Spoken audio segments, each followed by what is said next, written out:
drugs. This is really like quite a tricky topic for the only reason that I don't want any of my members of the tribe to think that I am sitting over here and promoting or advocating the use of drugs.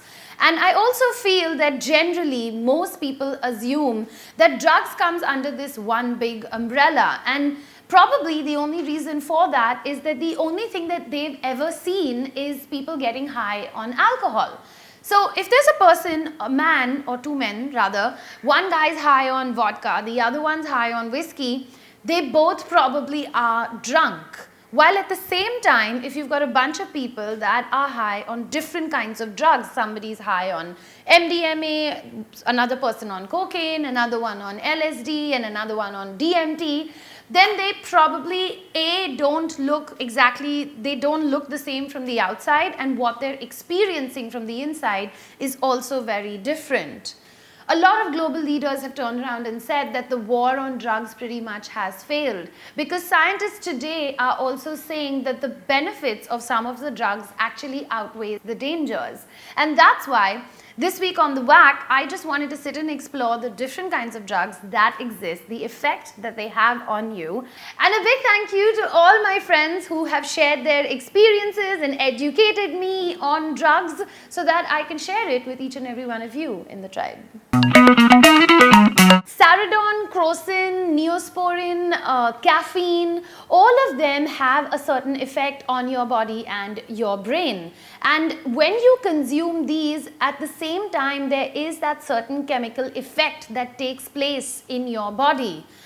In life, there will be at some point, I'm guessing, an opportunity that will present itself. And if you decide to go ahead with that opportunity of taking drugs and consuming them, then I think it's better to be educated and well informed, just in the same way as getting the right sex education is important in life. So once again, I want to say that I am not advocating or promoting the usage of drugs. I just want you to be well informed before you go and consume them. If you're putting yourself out there, then make sure that you protect yourself. Always make sure that when you consume drugs, that you have the right people around you, that you're feeling safe, that you're feeling secure, that there aren't too many strangers around and you're only doing it with the people that you know very, very well.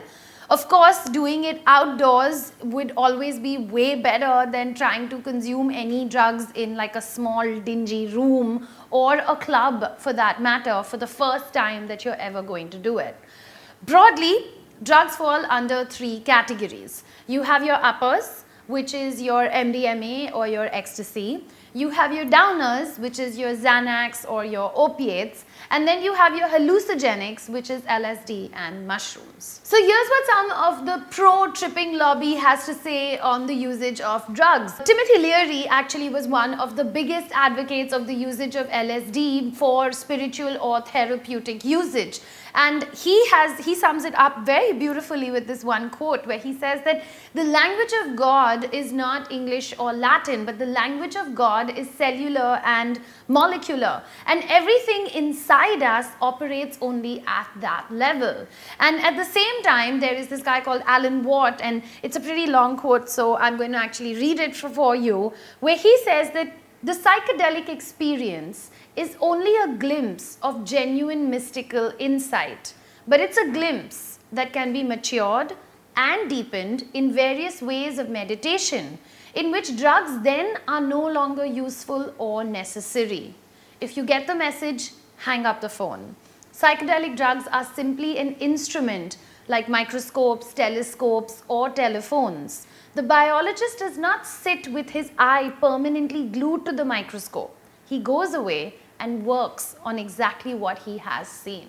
And that's what I'm trying to say, that if you are going to try and use drugs for recreational reasons, then once you've experienced what it is that you have experienced, and that little door has been opened, and that pathway and that consciousness has been lit up, then you can also happily step away from it and work on what it is that you have seen and experienced. So a lot of times people will come and offer you something and say that, you know, this is a particular type of drug. And when I was talking to my friends, this one friend told me this story about how he was given a crocin, like a normal crocin, and that person told him that he was having ecstasy. So just to let you know that LSD, if you ever get it, it will probably be like a small piece of paper, like a little stamp, and then you're supposed to do like just very, very little, don't do the whole stamp, and because that means you're ODing on it. Or it comes like this little drop that they then put on a sugar cube, and then you consume that. And after that, it probably takes like an hour, hour and a half to kick in. And then it's just 6 to 8 hours of this complete audio-visual roller coaster ride. At some points, you think that you're completely losing your mind and that everything has gone totally haywire. And pretty much once you come out of that roller coaster ride and you see the end of the tunnel, it is supposed to be very pretty. There is a certain amount of rewiring of the brain that takes place when you consume LSD, and visually what you see is completely abnormal the first time that you have it. And that's why it's highly recommended that you only do it with people that you know, people that you're extremely comfortable with, and someone in the group should have had it before, because if everyone's doing it for the first time, I don't think it'll be a very pretty sight. Get out of the city, that's what most of my friends said. Put in those extra few hours, drive out somewhere, try and do it outdoors, and the first time that you're doing it, preferably do it in the day. Now, while it might sound all very amazing and wow, so trippy and so cool, at the same time, people who have abused the usage of LSD and that have done more than is actually required, they've literally gone mad. They've lost the plot and become absolutely dysfunctional in society. And that's why a night on LSD to try and also get yourself over it and, you know, to try and like just become normal again, it's not as simple as trying to cure a hangover from an alcohol night. So another real crowd favorite and something that's really popular in all the clubs today is MDMA. MDMA, like caffeine, is considered to be an upper. It makes you more energetic, wide awake, will keep you like jumping all night, and it also makes you experience love and warmth that you never even thought that you're capable of opening your heart out so much. Like alcohol is also an upper, but at the end of the day, once you know that buzz is done, it pretty much brings you down, down, down. So what my friends say is that MDMA at a chakra level, it works on your heart, and at a chemistry level, it works on your brain. But again, at the same time, if you do too much of MDMA, it will kill you. There are lots of people that have actually died of heart attacks at clubs because they've consumed way too much. And once again, you know, I keep stressing that it's really important to do this with people that have your best interests at heart. And then it finally brings me back to the last one, which is downers. And I honestly think that you shouldn't be having any of them, because you should know how to deal with your own shit and you should learn how to relax. You don't need something to make you do that. Plenty of stuff out there and you can go and research it for yourself, and more importantly, I think form your own opinion about what is your equation with drugs.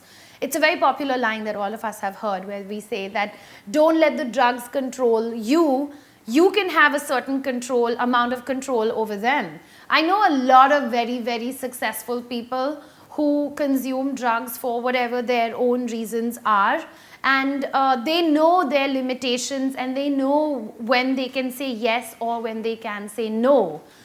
At the end of the day, that amount of control lies only in your own hands. So this has been my episode on the various drugs that exist in society today. And educate yourself, protect others, and share this video with anyone else that you think should know this information before they decide to take that leap of faith, should we call it that? Okay, so that's it from me on the whack today, and I think I'm going to get a lot of comments from each and every one of you, but then you know what? I always love hearing from you guys.